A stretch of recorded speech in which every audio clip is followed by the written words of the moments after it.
నిజమే, గొప్ప దేవుడు, పెద్దవాడు, హీఈస్ హ్యూజ్. అద్భుతాలు చేసే దేవుడు మన పక్షంగా ఉంటే ఎందుకండి ప్రతిదానికి చింతించడం? చాలాసార్లు చింతిస్తూ కొంతమంది ఒక ట్రాన్స్లోకి వెళ్ళిపోతూ ఉంటారు.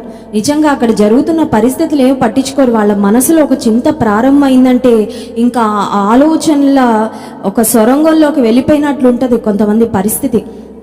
కొంతమంది చింతించడం వల్ల షుగర్ పెరిగిపోవడం, బీపీలు పెరిగిపోవడం, రాత్రులు నిద్ర పట్టకపోవడం, కొంతమంది చింతించడం వల్ల స్లీపింగ్ పిల్ వేసుకుంటే తప్ప నిద్రపోని పరిస్థితి చాలాసార్లు వచ్చేస్తూ ఉంటుంది. 30వ వచనం చూడండి.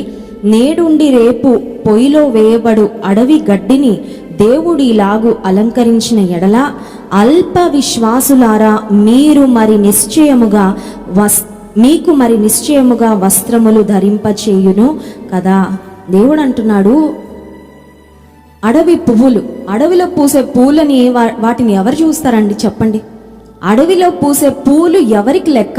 ఇంట్లో పూసే పూలు అయితే మనకి లెక్క కదండి, ఎందుకంటే అవి చిన్న మొగ్గ స్టేజ్లో ఉన్న దగ్గర నుంచి జాగ్రత్తగా కనిపెడతాం. ఈ పువ్వు ఎప్పుడు పుష్పిస్తుందా, ఇది ఎప్పుడు బ్లాసమ్ అవుతుందా అని. ఆ పువ్వు రాగానే చూడగానే మన ముఖంలో ఒక ఆనందం, దాన్ని ఏదో ఫోటోలు తీసుకోవాలనుకుంటాం, చాలా ఆనందంగా ఫీల్ అవుతాం. అడవిలో ఒకవేళ పువ్వులు వచ్చే చెట్లు, ఫ్లవరింగ్ ప్లాంట్స్ ఎన్నున్నా అడవిలో ఎవ్వరికీ లెక్క కాదు. వాటికి ఎవరు నీళ్లు పోయారు, వాటిని ఎవరు పట్టించుకోరు.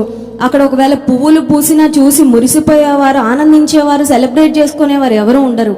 కానీ అడవి పువ్వులను, అడవి గడ్డినే అంత చక్కగా పోషిస్తూ సంరక్షిస్తూ అవి బ్లాసమ్ అవడానికి దేవుడు సహాయం చేస్తుంటే అల్ప విశ్వాసులారా, అంటే ఇక్కడ మనం అర్థం చేసుకోవాలి, వరికి విశ్వాసానికి ఒక లింక్ ఉందని. Definitely there is a connection. చింతించడానికి విశ్వాసానికి ఖచ్చితంగా కనెక్షన్ ఉంది. అల్ప విశ్వాసం ఉన్న వారిలోనే చింత అధికంగా ఉంటుంది. నువ్వు విశ్వాసంలో గొప్ప స్థితిలో ఉంటే, గొప్ప విశ్వాసాన్ని నీ జీవితంలో కలిగి ఉంటే ఖచ్చితంగా నీ జీవితంలో చింత ఉండదు. ఒకవేళ చింతించడానికి ఏదైనా అవకాశాలు వచ్చినా, చింతించడానికి అవకాశాలు రావని చెప్పట్లేదండి. ఖచ్చితంగా ఏదో సమస్య వచ్చినప్పుడు, ఇబ్బంది వచ్చినప్పుడు వెంటనే దిగులు, వెంటనే చింత మన మనసులోకి వస్తుంది. కానీ వచ్చిన చింతను వచ్చినట్లు యేసయ్యకి ట్రాన్స్ఫర్ చేసేయగలిగితే, ఇఫ్ యూ కెన్ ట్రాన్స్ఫర్, నేను మిమ్మును గురించి చింతించుచున్నాను, ఆయన మిమ్మును గురించి చింతించుచున్నాడు గనుక నీ చింత యావత్తు ఆయన మీద వేడి అని వాక్యంలో ఉంది. సో చింత రావచ్చు న్యాచురల్గా, లోకంలో బ్రతుకుతున్నాం కాబట్టి బాధ్యతలు మనకున్నప్పుడు, సమస్యలు వచ్చినప్పుడు, ఇబ్బందికరమైన పరిస్థితులు వచ్చినప్పుడు, ఏదైనా పరిస్థితి నేను హ్యాండిల్ చేయలేను అనిపించినప్పుడు చింత రావచ్చు. కానీ ఆ చింత యావత్తును ఆయన మీద వేయడము నేర్చుకోవాలి.